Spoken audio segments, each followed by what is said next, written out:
Telangana cabinet కీలక నిర్ణయాలు తీసుకుంది. ధరణిపై స్పెషల్ ఎంక్వైరీ టీం ఏర్పాటు చేసింది. అయితే దీనికోసం ఎస్సీటీ ఏర్పాటుకు నిర్ణయం తీసుకుంది.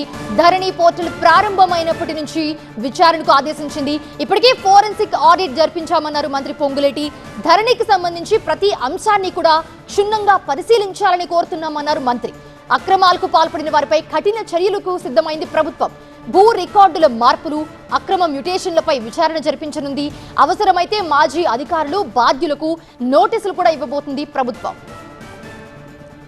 ఎప్పుడైతే ధరణి ఏర్పడిందో, ధరణి ఏర్పడి ఆ పోర్టల్కి సంబంధించిన టెండర్ దగ్గర నుంచి ఎప్పటి భూభారత వరకు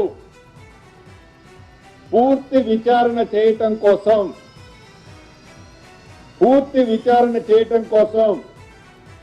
స్పెషల్ ఎంక్వైరీ టీం ఎస్ఈటీని స్పెషల్ ఎంక్వైరీ టీం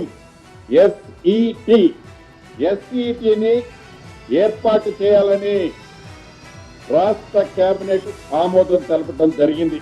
ప్రొబిటెడ్ లిస్టులో లక్షలాది ఎకరాలు ప్రొబిటెడ్ చేసి ఆ ప్రొవిషన్ చేసిన వాటిని వారికి నచ్చిన వారికి రిలీజ్ చేస్తున్నారనే ఆరోపణలతో సహా ప్రతి అంశాన్ని క్షుణ్ణంగా ఏమేమి ఈ ధరణి పోర్టల్లో జరిగాయి, ధరణి పోర్టల్ ని ఎన్ఐసికి హ్యాండ్ ఓవర్ చేసిన తర్వాత ఏం జరిగాయి, దీని బ్యాక్ ఎండ్ లో ఎవరెవరున్నారు, ఎక్కడెక్కడ ఏమేమి జరిగింది అనేది పూర్తి విచారణ కోసం ఎస్ఈటీని స్పెషల్ ఎంక్వైరీ టీంని ఏర్పాటు చేయటం జరిగింది.